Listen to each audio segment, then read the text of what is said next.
We just left Great Falls and now we're in Lethbridge, Canada. Tomorrow we go to Calgary. We spend like 5 days there. Then we go to Jasper and then we have to go all the way to Fairbanks.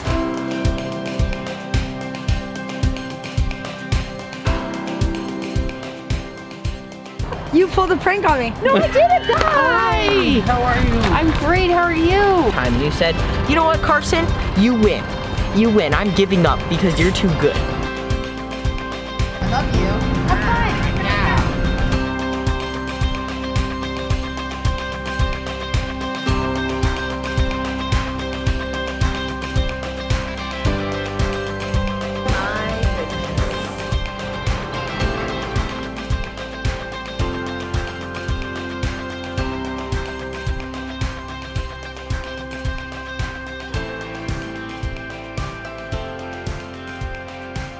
What do you want to do when you cross the border? You want to be prepared. You don't want to cross the border and have a bunch of oranges. It was really cold this morning, but it's not so much now because once you get in a car with Trish, it's a sauna. Carson started the car and warmed it up for us. Tell them what your heat seaters are at right now. Oh. Max! How come these don't get hotter? I like scalding. And I've got some tips for crossing the border from experience. When you cross the border, almost the first thing they're going to ask you is, well, of course, where are you coming from, where are you going to? And they're going to ask for your license plate number. And unless if you have yours memorized, I don't. So I just wrote the license plate number on the envelope where I keep the registration for both the rigs, for the truck and the trailer, and the insurance. And then, of course, our passports. Right. I have found that the more organized that you are and the less nonsense you are, the faster you get through. So last time we were super slow. Yes, exactly. That's exactly it. Like I said, we've learned from experience. Anyhow. So anyway, and politeness is always the best way. Leave it to Trish. You know, sometimes you're gonna come across people, like when we came home from Mexico, those border agents were hilarious. Oh my gosh, yeah. They were and then you can make it a little bit more fun. And yeah, and you can, well, and have a little more fun, but let them be the funster. Yeah, I don't make jokes at the border. No, and then, and sometimes you're gonna come across people who take their job really serious. Really and you know what? They should. Yeah, so it's a serious job. Polite. Polite is the best way. Get more bees with honey, right? Yeah.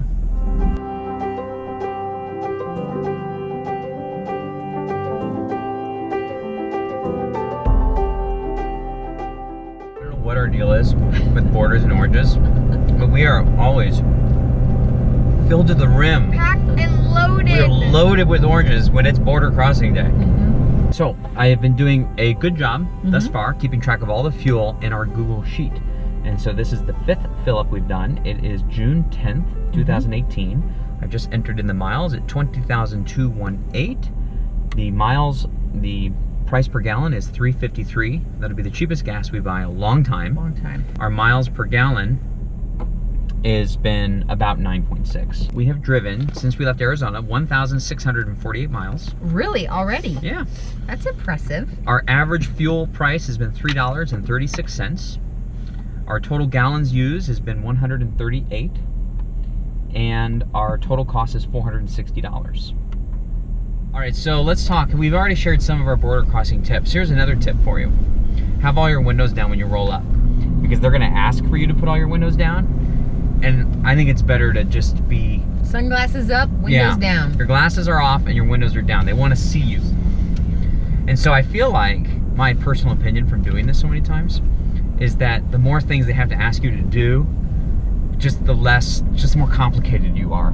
Sir, can you take off your glasses? Sir, can you roll down your windows? What's your license plate number? Oh man, I don't have it. Let me go get it. You know, these are all simple things, but...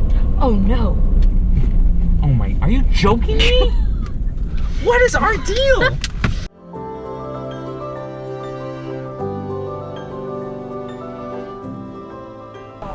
No. No, these firearms are weapons. No. Mace. No. Pepper spray, taser gun. No. Any firewood guns? No. Have a great trip. Enjoy it. Thank you. Thank you.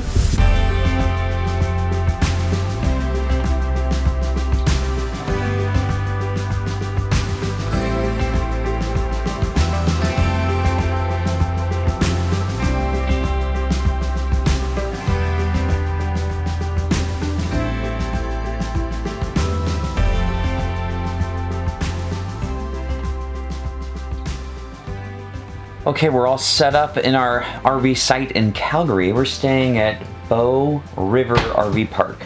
It's a very nice park. It has a weekly rate. Carson and I are flying out on Friday, and we're staying here from Monday to Monday. So I wanted to be somewhere where Trish didn't have to move the rig and that kind of stuff. Thank you. Yes. Much appreciated. Yes. So anyway, we'll tell you more about where I'm going with Carson later in this episode. But for right now, Trish is gonna make some flatbread. Yeah. You know, I haven't made any pizza dough since we started this journey. Ooh, and Trish is really good at it. And then she was gonna make it, and I go, hold on, let me get the camera. In fact, Dean is coming over. Dean's a KYD insider, but he also helps us with our How to Start a YouTube channel, Facebook group, and helping with the community and all that stuff. So we call him Dean the Ambassador. Dean, yeah, he has just been so helpful.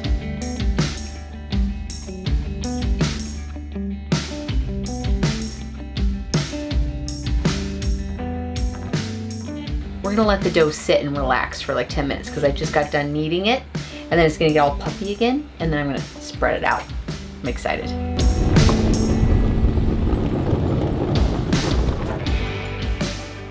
Can I help you with something? You can help me find out if this experiment is gonna go well. It's looking pretty good already. So Trish says she's not a fan of the Blackstone grill. She says it's not hot enough. That's the big concession. Heat is not consistent. The reason she likes the Camp Chef is because it's ultra super hot. The reason I don't like it is because it's big, bulky, and heavy. So we went to this. It's not hot enough. This is good for most things. Oh. It's just Trish grilling requires vegetables, chicken, fish, but pizza and steaks. So there you have it. You cook a lot of pizza and steaks, but I mean they're still very good. They're still very good. I have not made a beautiful steak on this yet, and I've tried twice. Look, it's Dean. Woohoo!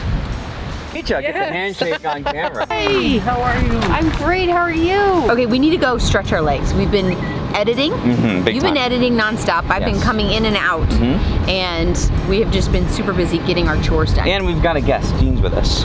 So we needed to get out and stretch our legs and go have fun together. So what are we gonna do? We're gonna go luge down on skates somehow. Some kind of. I think it's more like a little race car, box car. It's like a bike, like a box car. Yes. A go-kart. So the Olympics was in Calgary, and like a lot of Olympic parks, they turned the tracks into things that people can go interact with and whatnot. We don't usually do these kinds of attractions. We don't. But I think that it's a great way to get your kids and family doing the same thing, because that's challenging when you have different generations. Like, how are you all going to do something together? Yes. This is one of those things. So let's go check it out.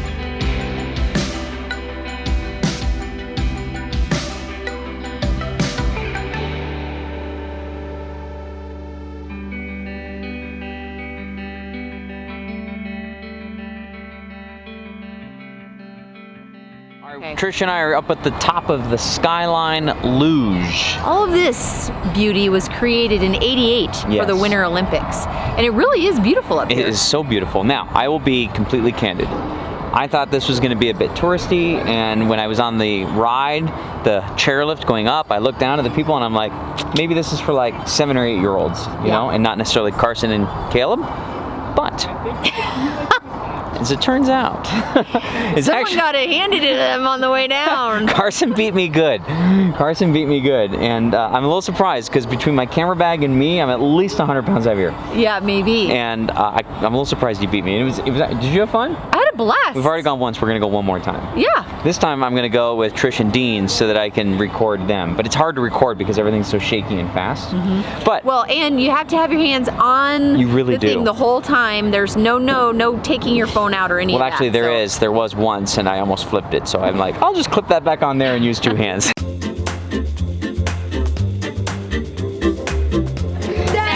Look at your photo.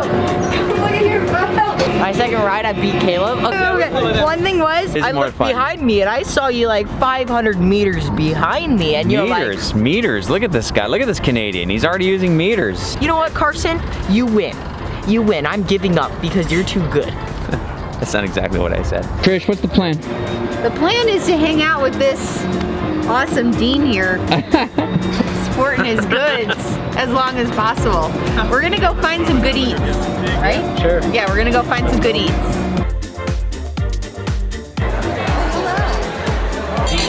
Dean.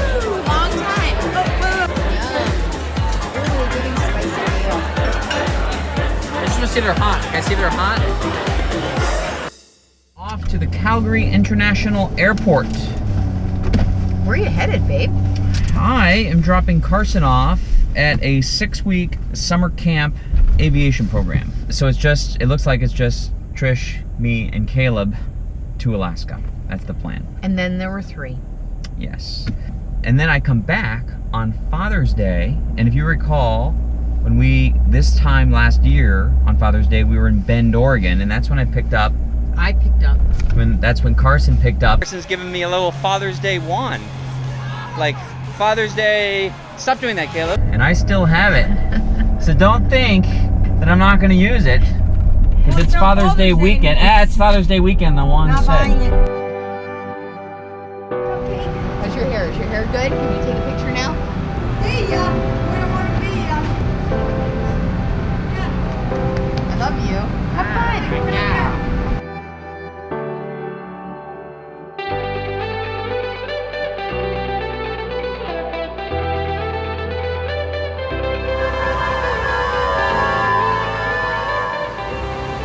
Okay, Carson and I have landed in Chicago, and what's the first order of business? Carson's food review. Carson's food review.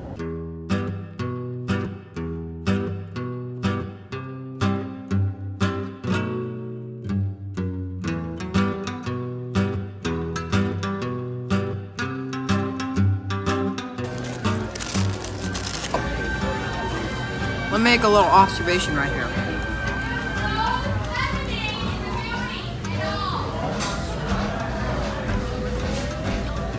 The poppy seed buns, You like? best in the planet. Okay, rise and shine. Today's go to camp day. We've been up for like 3 hours.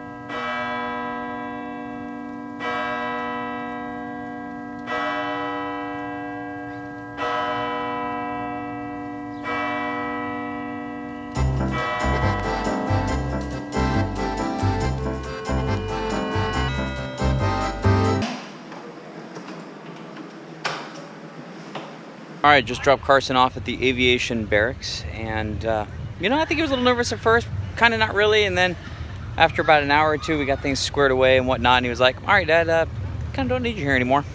All right, okay.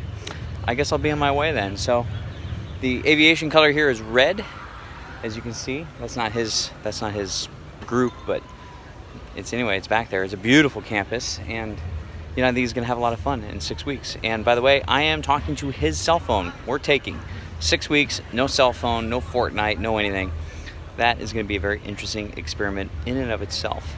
Anyway, we'll see what we can do to update everyone as we go. But otherwise, the next time I see Carson, he's gonna be landing in Anchorage.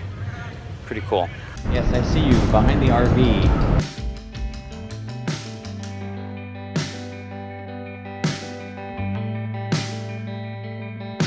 Oh my God. Can I hug you?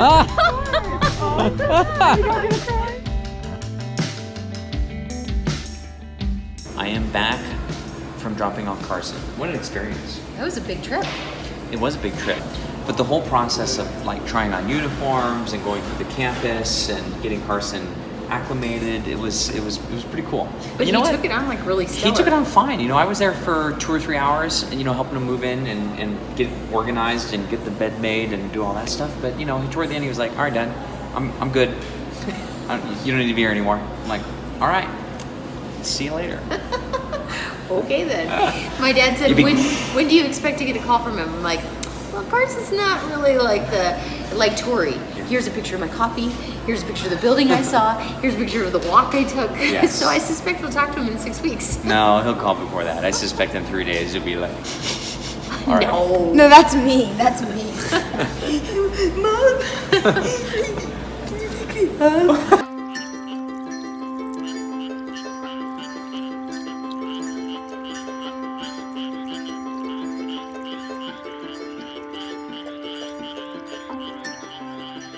Show who men.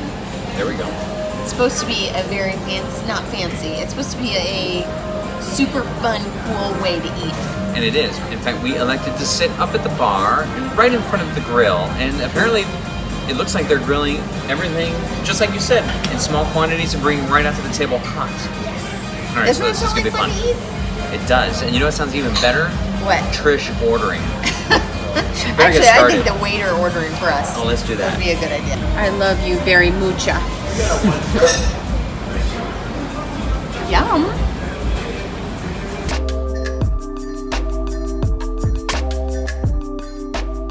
Not a fair representation. Look at, he's trying to come in here. No, you can't have it. Done with that yet? Because we got more going on here. All right. There's more? This is beef thigh in a 2.5-year-old sauce. They take a little bit every day and they use it for the flavor, but then they add more things to it so it grows and combines and the flavor intensifies. And then you have this, put your skewers in so you know how many you've had.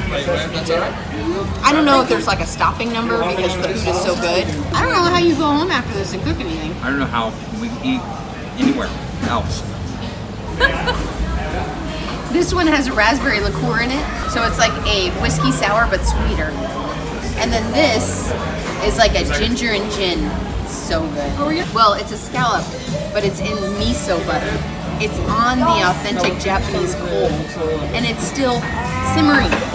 It is, and there's coal in there, imported from Japan, right? And it was red hot right in front of us just a few minutes ago, and now it's in this container, and it's simmering. So let's grab some spoons. We were advised to use spoons, and let's try this. What's your name? It's Darren.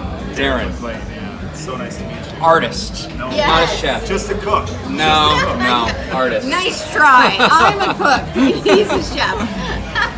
I think that makes me like the dishwasher.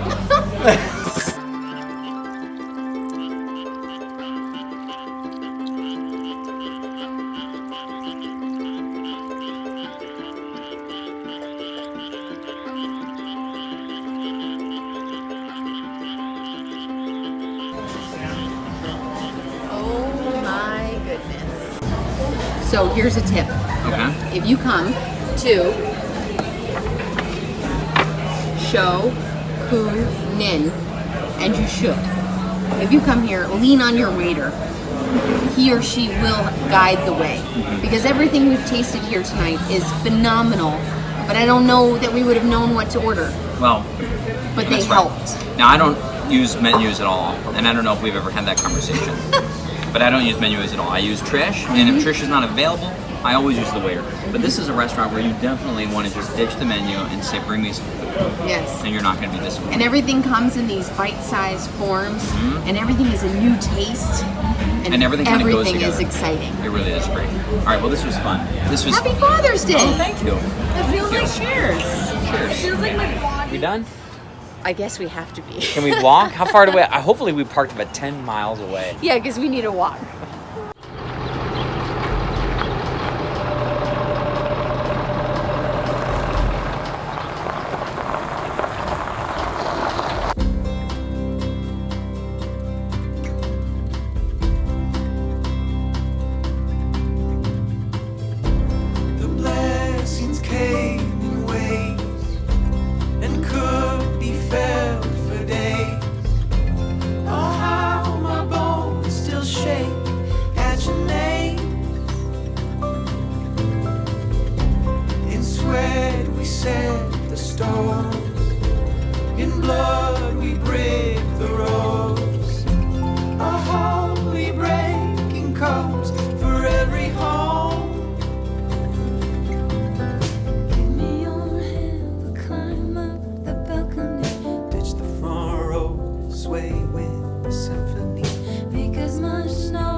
But look at the color, it's brilliant this year.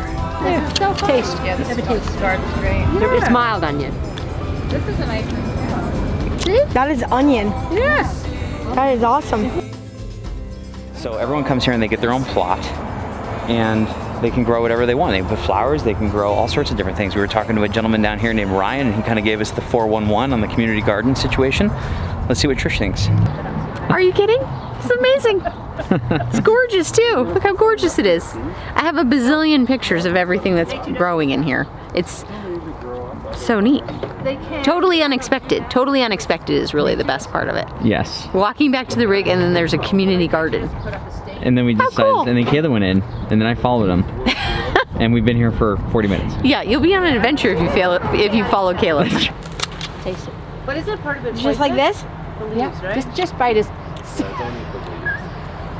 You pulled a prank on me. No, I did it. You make rhubarb Crisco out of that. You make a dessert out of it. Wait, really? Yeah. You gotta add sugar. But you add sugar to it. Or honey.